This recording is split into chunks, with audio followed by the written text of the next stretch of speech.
Hi, Captain Steve for BoatTEST.com, and today I'm going to do a features inspection and performance evaluation on the all-new Axopar 25 crosstop.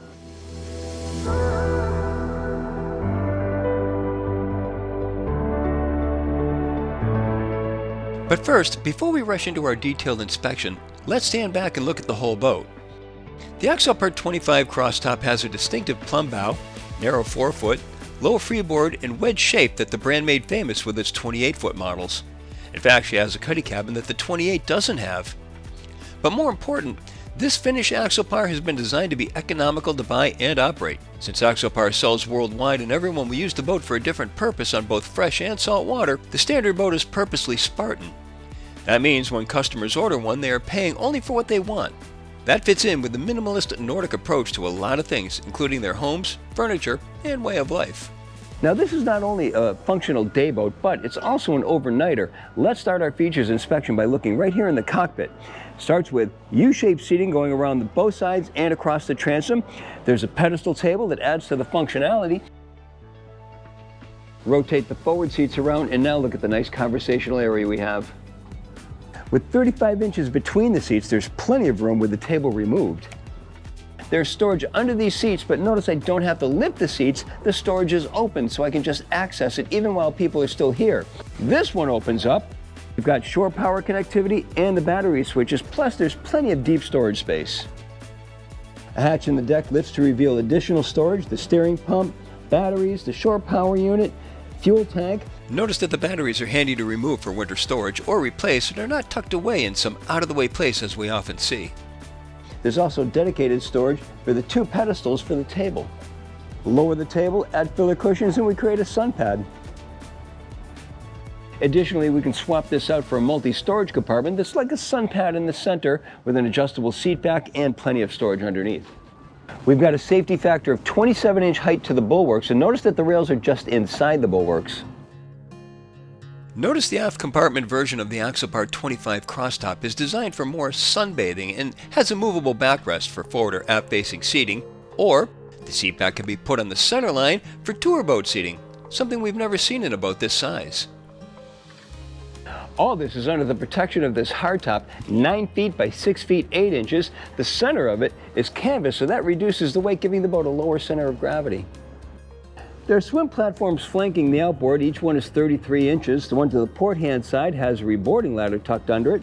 There's an 11-inch walk-through going across between the two, so we have that as a nice service platform. There's an arch going over the engine, 250 horsepower. The deck layout of the Axopar 25 is asymmetrical, a design feature that is becoming more popular these days in boats with cabins below. There are 2 steps up to the port side deck. As we move forward, rail height is 14 inches, and there's a sun pad at the bow. There are stainless steel beverage holders to both sides and grab handles right in the center. A hatch in the bow opens to reveal the quick windlass. There's a remote control on a wire, power switch just alongside, and easy access to the road locker. Notice that the hatch is held open by a gas assist strut. To both sides of this compartment are 8-inch cleats, 2 of the 6 located around the boat. The helm is port side mounted. There's a 12-inch display in the panel. Electrical switches are below, along with 2 beverage holders. Bow thruster to one side, trim tab joystick to the other. I like the single trim tab controller because it's so intuitive. With a single touch, you can lower or raise the bow or level the boat out. There's a USB charger, stereo remote control, and the digital engine control. Steering wheel mounted to a tilt base. Footrest down below and a small storage pocket.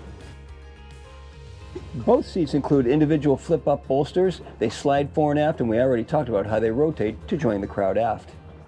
Note that Axopar has gone to the trouble to gel coat the top of the dash black to reduce glare in the windshield. We can also adjust this 1/4-inch thick windshield up and down. This acrylic windscreen is another innovative Axopar design that serves 2 purposes. First, when standing at the helm, it deflects the wind over most people's heads. Second, when raised, it makes it easier to descend into the cabin below. The windshield can also be adjusted for a leaning position as well as standing or sitting. Now, I said this boat was a capable overnighter, so let's check out the cabin. It's accessed from just the starboard side of the helm through an acrylic sliding door. Comfort level starts with the berth, 78 inches by 50 in the middle, and there's 22 inches of headroom. There's a sink just behind, and then the cushioned seat lifts to reveal the electric flush toilet.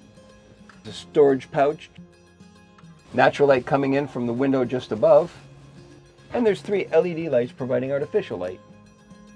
In addition, there's indirect lighting around the overhead to give the cabin a cozy feeling at night or when the hatch is closed.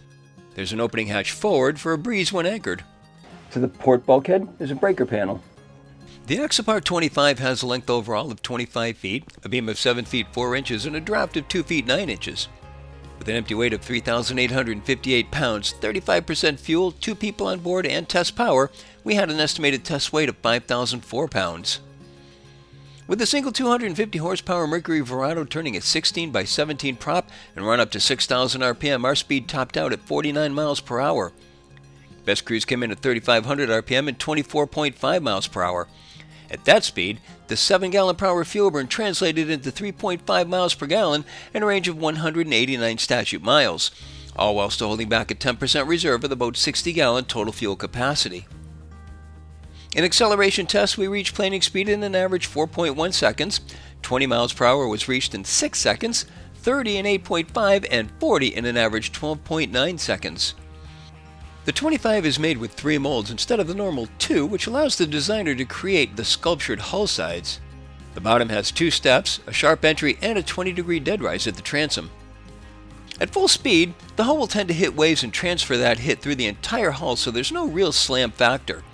Slow to cruise speed and the hull has more time to penetrate the waves, and it's much more comfortable as now the penetration is allowed to happen. In hard-over performance turns, she tends to fall off the turn at about the 3/4 point, and then the stern kicks around. This makes her an excellent water sports platform, especially in tight confines where turning space is limited. Aside from the overnight comfort capabilities, I'm surprised at how much room there is in this boat, especially with all the things that are packed into it. It's a very functional and comfortable boat. And that's my full features inspection and performance evaluation of the Axopar 25 Crosstop. For BoatTEST.com, I'm Captain Steve. We'll see you on the water.